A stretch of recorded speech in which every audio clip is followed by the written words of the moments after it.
Hello people, it's your boy Osman back again with another video. Just want to say before I go into the video, I'm quite ill at the moment, so I apologise if my voice is a bit messed up and also if I look like absolute. Yeah.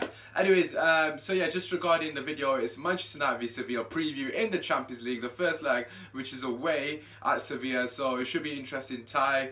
Just want to say, if you are new here, feel free to subscribe, drop a like, share on my social medias, all that good stuff. Anyways, get into the video. I'm going to talk about the system, going to talk about how they're going to line up, going to talk about what our strengths are, weaknesses, etc., that kind of stuff, and obviously how we can exploit them in general.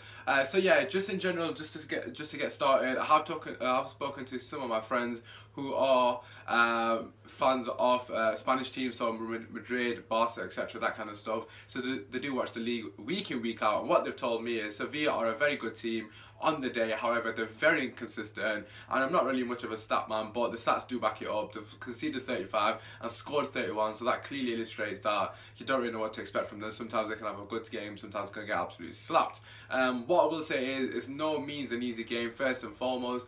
You know, Spanish teams are notoriously good on the ball. Obviously, they beat Liverpool in the Europa League final. I can't forget that night because I supported Sevilla so much.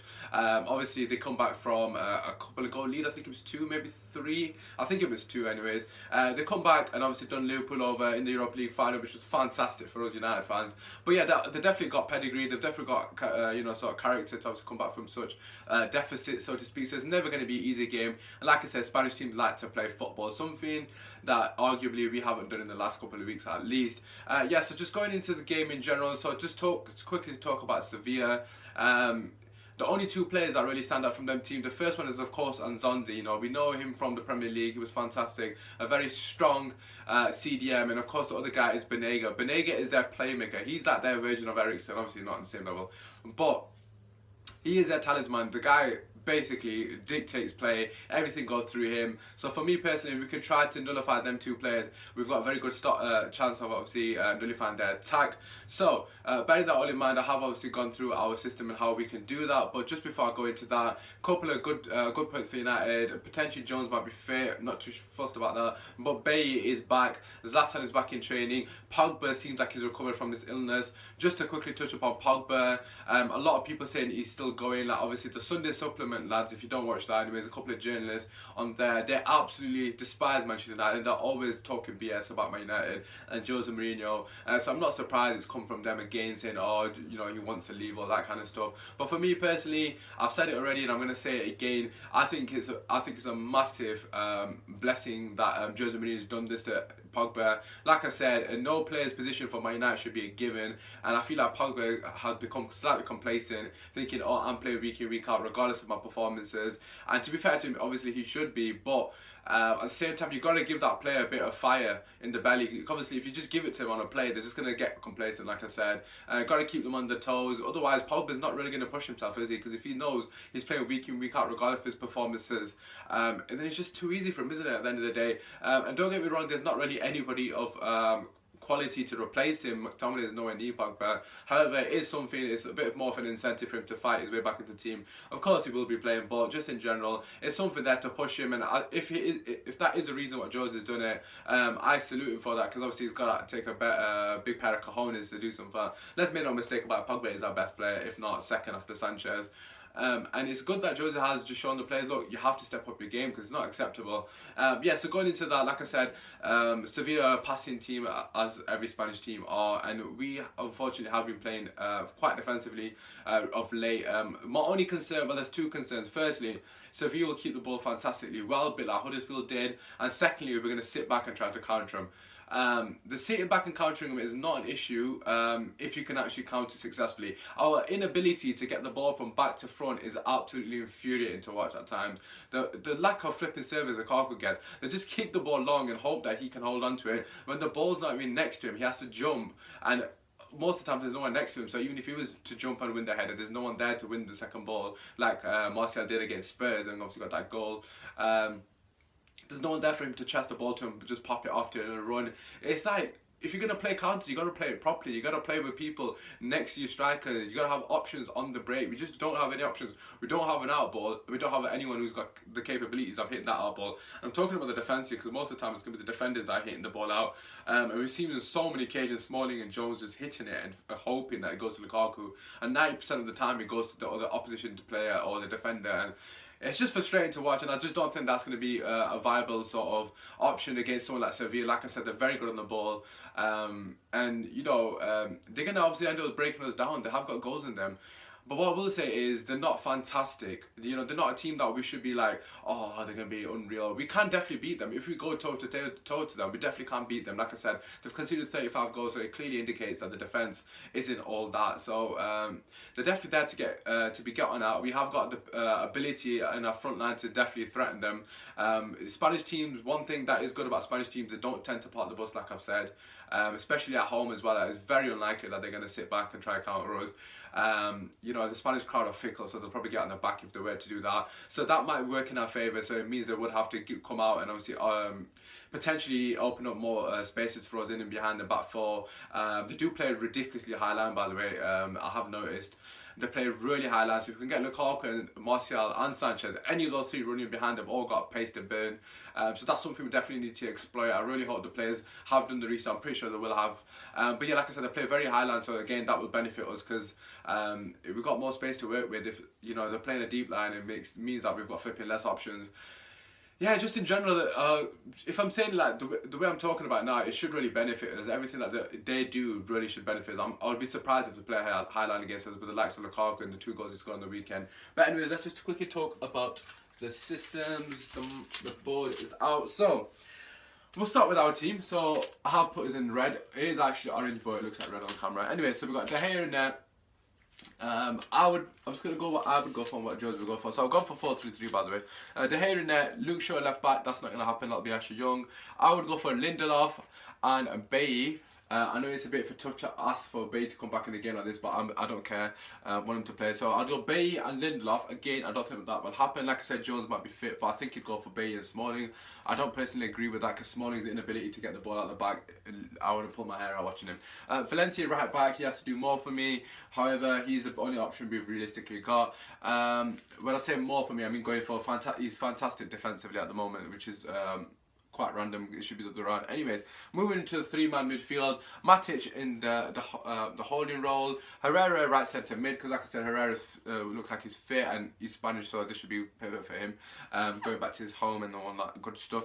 And then Pogba left centre mid. It's an absolute given. Don't need to explain too much why I've done that. On the left of the front three, we've gone for Martial. On the right, Sanchez and Lukaku up top. Again, I don't think Jose would do any of that. I think he's going to play Lingard on the right and Martial on the bench and Sanchez on the left, and also in the midfield he'll probably play McTominay, Matic and Pogba. Again, I wouldn't be upset if he played a midfield three of Pogba, Matic and McTominay. I would prefer Carrick, but I doubt that's going to happen. But yeah, I wouldn't be too upset because obviously as long as the midfield three, it would be beneficial. But yeah, I would be a bit annoyed if Lingard is playing over Marcel. I've got a feeling he will be though, unfortunately. I suppose Mata could state a claim for that position because he was fantastic in my opinion over the weekend. And again, he's Spanish. No, I'm just saying. Anyways, okay, so going to their team, they notoriously play a 4-2-3-1. Obviously, we know everything about the 4-2-3-1, how exposed they can get. So that's why I've gone for a 3-man midfield. Again, it's just common sense, all of what I'm saying here. So I'm sure Jose will do the same. Yeah, so just to overrun their midfield, hopefully Herrera can do a job on Benega, like I said. Then they'll just leave Nzonzi on his own. So that means it will be a 2v1 situation again. Matic don't get up as often, so it would give Pogba the license to go up. Have a bit of a free roll. Obviously, we know how lethal he could be on the left centre mid position, so gotta get the best out of Pogba as well. So 4-2-3-1 for them. But yeah, just in general, like I said, they play a very high line. So if I was just to push their players up slightly, just gonna quickly do this. I've seen at times. Yeah, so say the ball's over here. So come and see, obviously the black, the pins the ball. So that's how high their line is. So we've got all this space. If you can get our players pushing in. Right, okay, there we go. Just quickly set that up. Yeah, so we've got Very high line, as you can see, all this space to run into and hit. So Pogba is more than capable of hitting in. So what I would love to see from Lukaku is playing on the shoulder of his man. Obviously, he can come and get the ball off one of our players, pop it off to Sanchez or Martial around the corner. Obviously, like I said, he could flick it around the corner for them to run in behind as well. That's another option. But I would love to see any of these three players exploiting their back line and trying to get in behind at every given opportunity. That way, not only will we push them back, so we'll have to push them back. So to say, for example, that's Martial. It pushes them back. All of their players will go further back. So what will happen is now we've got more of a space here, and that was where we want Pogba to be. So if we could do that, obviously get players running in behind, push them as far back as we possibly can. It'll give us more space in the middle of the park. And like I said, there's going to be a lot of pockets of space because they don't tend to park the bus.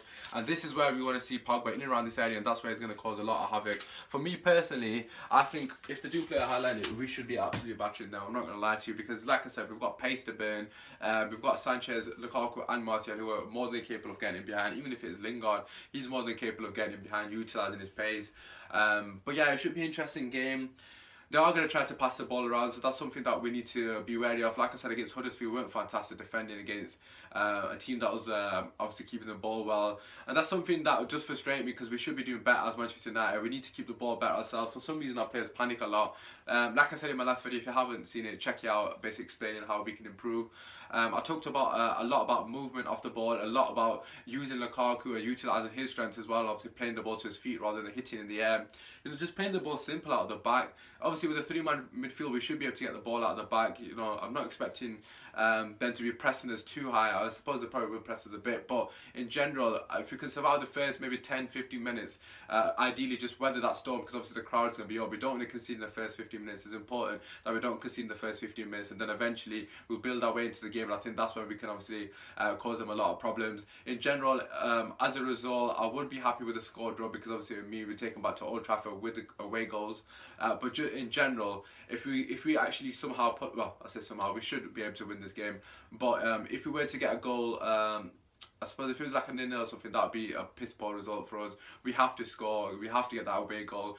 So for me personally, I'm going to go for... I'm actually quietly confident. I'm going to go for 2-0 Man United again. Obviously, I said 2-0 last game and I was correct.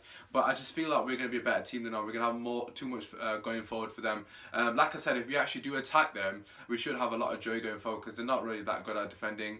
But yeah, we'll just have to wait and see. Hopefully, Jose plays... you know, a bit more attacking. I'm not expecting him to. Basically what I'm expecting, this is what I'm expecting from the game. I'm expecting to sit back and counter, and obviously the ball, out ball is going to be absolutely piss poor throughout the game, and it's just going to be frustrating to watch. First half is going to be really dull. It's going to be mainly Sevilla. They'll have a couple of chances. De Gea will probably save us. We might get a couple of chances on the break, but nothing off actual sort of, not magnitude, of relevance or whatever you know, class it as. Of quality, should I say. But yeah, just in general, that's what I'm expecting. I hope I'm wrong, and I hope it's a 2-0 Man United. Like I said, anything with which isn't a loss and there's goals involved, then it should be a good result for Man United. But apart from that, feel free to leave your comments, what you think I've said. Drop a like, subscribe if you're new, like I said.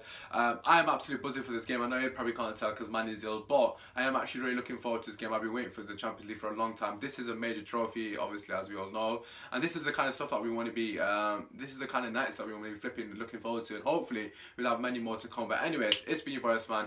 Come on, United! Come on!